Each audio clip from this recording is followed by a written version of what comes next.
Hey guys, what's going on? Hope y'all having a good day out there today, and thanks for taking a few minutes to check out this afternoon's video.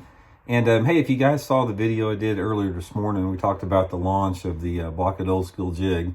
Had a nice video that Baitworks put together there.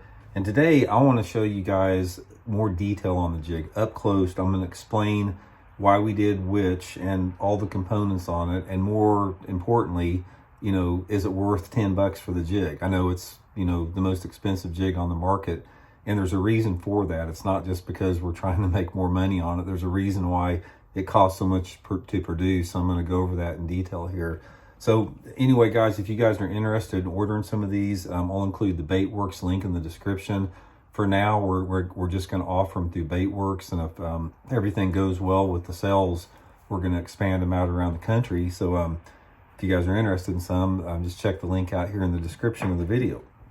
Okay, guys, I'm going to show you head to toe on this jig what we did with it. Now, here's the jig up close if you guys haven't seen it much here. And I'm going to go through each aspect of it and why, you know, I designed it like I did. Let's start out with the head first. You can see the head design on it here. This head design was carefully thought out. This is sort of like the old school head design modified a little bit.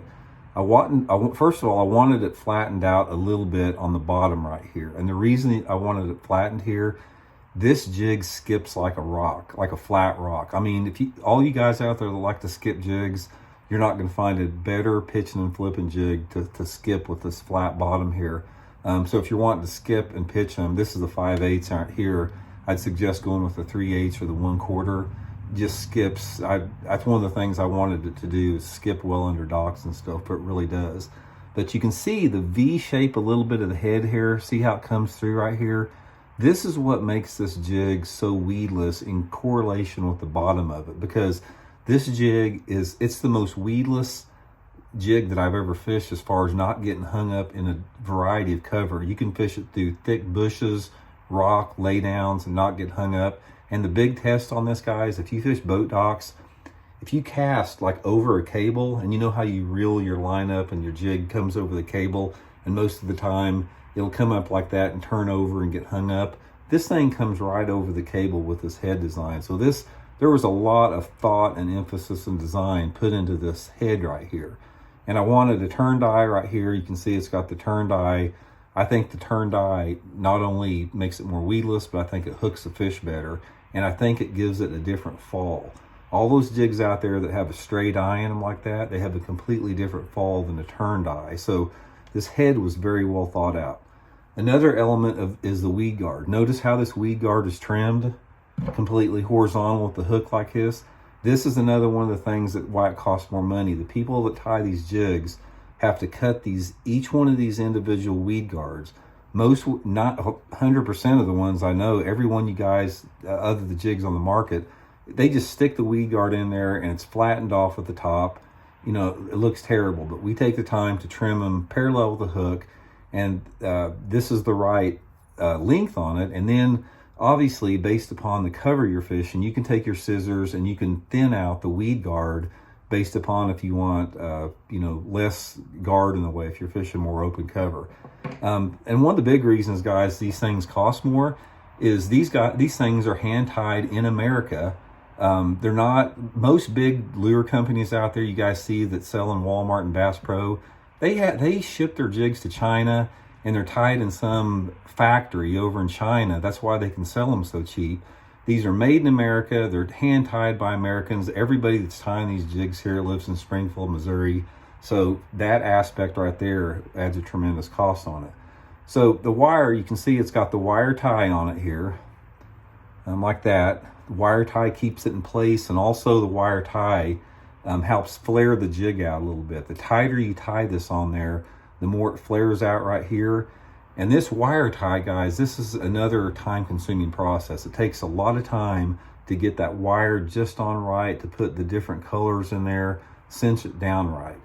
As you can see also, the skirt is long on this, and I wanted it long intentionally because with the skirt long like this, you can trim it to match your trailer. Say if you're using, and we'll do some more videos on trailers, but I just want to explain why it's so long here, and you'll definitely want to trim this, is when it's long like this, if you got like a zoom super chunk and you thread it on like a frog, you need more skirt down here. So you can put that on there. You can trim it back. If you thread a trailer like a some type of a speed craw or a rage craw on it, where you thread it up on the shank, you know, you can trim it back to just that. Excuse me, guys. Also, it's got a really nice keeper here. This keeper on the bottom, it just absolutely keeps all your plastics in place perfectly. And all the jig, all three sizes we have, comes in the 4/0 Gamakatsu hook. I think a big mistake that you see in a lot of pitching and flipping jigs across the country, guys, is most people don't understand hooks. And they put too big of a hook and they got too long of a shank.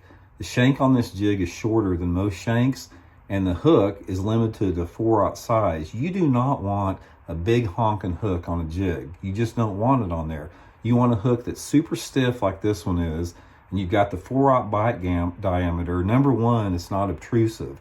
Looks more natural in the water, and I find that you hook a lot more fish on a jig if you've got a smaller hook, a little bit smaller diameter than the big honking flipping hooks that you see out there. That's just another aspect of it. And also, another reason this thing costs so much money is when you tie this jig here, see these live rubber strips here, they stick together. It's like when you stretch them out and cut them, a lot of them stick together. So the people that tie these jigs in the vise, they have to take time to separate each one of these individual fibers on the live rubber. And it takes a lot of time to do that. And that's why you don't see live rubber jigs on the market, is because these big companies out there, they've got these cheap silicone skirts. They ship them off to China. They're some Chinese warehouse and they slip the skirts on them, call them good to go. There's a tremendous amount of craftsmanship. Not only do they have to separate the fibers, but once you get it separated, you have to make sure that the rubber is equally distributed around the jig. So they have to take the time to position the skirt just right to make sure all the secondary colors are lined up. And that's why you get the finished product that looks like this on here. So there's a lot to it here that goes with this particular jig.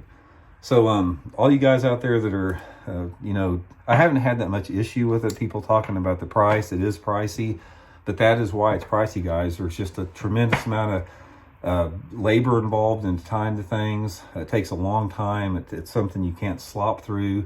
And also, all you need is a plug knocker, man. If you guys just spend 15 bucks on a plug knocker, you'll get every one of these things back here. So anyway, guys, I really appreciate all the support, everybody, you know, trying these out and buying them. I'm going to do a lot of videos. I'm going to talk about when to use pork on it, when to use soft plastics, the different type of trailers. We'll talk about colors, the color variations. We have it offered in 8 colors and 3 different sizes.